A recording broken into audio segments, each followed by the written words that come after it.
When we give ourselves permission to fail, we, at the same time, give ourselves permission to excel.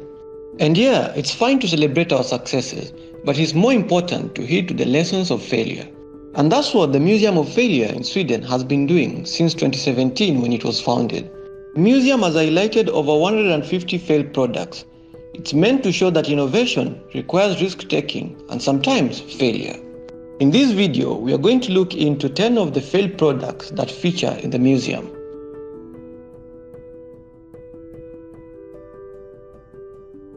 The first product to be featured is the ESPN Phone, which was launched in 2006.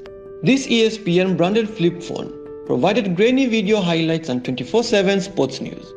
Most customers say that it was ugly, clunky, and they weren't willing to pay for the expensive plans. There were two options of owning the phone. You either had to pay $399 or get it for free with a $65 to $225 monthly plan.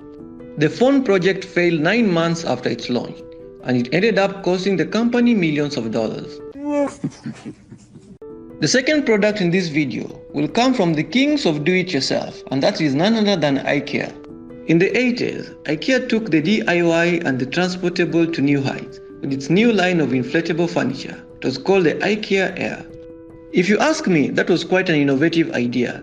The only downside though was that the valves to the inflatable furniture kept on leaking and it needed repumping always often.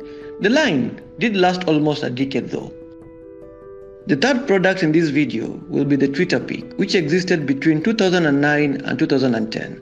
The cause of its failure was that it was a $200 handheld device that only ran Twitter. In addition to that, it was supposed to be a single-use device. With it, you could only see 20 characters at a time.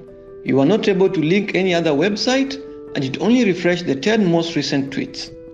I think the main question here should be why this product even existed. Didn't all heavy Twitter users already have a smartphone? The next product in this video is a bit cheeky, but yeah, it exists in the museum. The product is a spray-on condom, which existed between 2006 to 2008. Yes! Yes! Yes! Well, the question in your head right now will be, how will someone even use a spray-on condom? Well, worry no more, because it came with a manual. Oh my God! Wow! Well, apparently, the condom was melted latex, and what one had to do was just insert his junk into the spray apparatus and wait for 3 minutes for it to dry. No, God! No, God, please, no! No! No! Until now, I think this has been the most insane thing I've ever seen or heard in my life. I don't know about you. The next product in this video will be the Lifesavers hose, which existed in the early 1990s. You see, companies often launch new versions of classic products to boost sales. Lifesavers hose was supposed to resemble the punch holes from the original candies. In the 90s, it was okay to reformulate popular foodstuffs into smaller, cuter, more animated versions of itself. But that alone could not make it succeed. So even with heavy advertising and fun commercials made by Pixar, it had a short-lived success. Officially, the product was discontinued due to problems with packaging. The next product in this video will be one for the gaming community. It is the Nintendo Power Glove, which existed between 1989 and 1990. This was one of Nintendo's first forays into the virtual reality technology. It sold 600,000 units in its first 6 weeks, but didn't actually do anything of note. Well, turns out it wasn't such a failure because the hand motion technology would later develop into the super successful Nintendo Wii controller. So you can't really call it a failure, right? Well, if you're someone who enjoys thrill and adrenaline rush activities, then I think you'll like the next product, which is the Harley Davidson cologne. You see, the Harley Davidson brand is an iconic American motorcycle maker, which is strongly associated with the biker's myth, which is the freedom of the open road, strength, and fearlessness.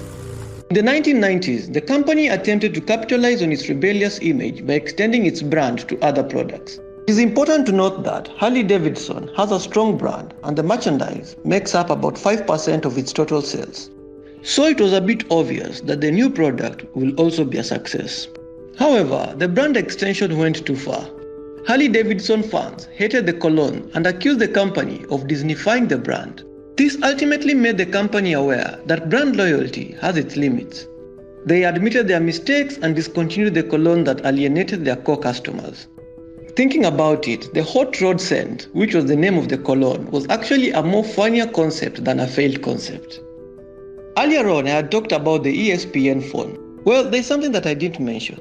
Steve Jobs ended up telling the ESPN executive that their phone was the dumbest effing idea that he ever had. But turns out Steve Jobs knew what he was talking about. Steve Jobs is often accredited for founding Apple, and most importantly, making it have a turnaround to make it a very successful company. Prior to his second tenure as the CEO, Apple had launched the Apple Pippin. It was an Apple-launched gaming console and used Macintosh technology, which was pretty powerful, but it was way overpriced. It was going for about $600 back in 1996. In a year on the market, Apple only sold 42,000 units, which was a dismal performance compared to their main rivals at that time, the N64, which sold 300,000 units on its first day. N64 went for about $200. So apart from the high prices, the lack of games was another contributor towards its failure. The third product in this video will be the Arc Deluxe. The Arc Deluxe is considered as McDonald's largest flop. Facing pressure from their main rivals Burger King, McDonald's made an adult burger. It had a patty on potato flour bun with lettuce which was not shredded, tomato plus fancy mustard. Well, it was soon discontinued after failing to become popular despite a massive marketing campaign, and is now considered one of the most expensive flops of all time. It had $100 million spent on its ads. Well, the next product is, I think in my own opinion, very gross, and I don't know how you'll take it. It is the Colgate frozen beef lasagna, which existed in the early 1980s. Yuck. It's important to note that the Museum of Failure can't confirm whether or not this product actually existed. See, Colgate are a brand we will normally associate with toothpaste, so goodness knows why they decided to branch into food. Of all the products in the list, I think this is one of the products that I'm glad failed. Yum, yum, yum, yum, yum, yum, yum.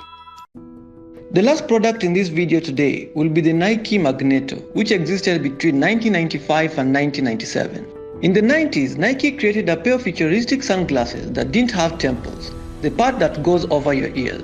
The big catch though was if you had to wear them, you had to glue a freaking magnet on your face so that the shades could clip on. Thank goodness the Nike CEO Mark Parker admitted the blurred vision and killed the project, proving even companies with 20 over 20 insights can fail. Well folks, that has been our random facts for this week. Do let me know which products among the list surprised you or at least made you feel excited. And until next time, bye bye.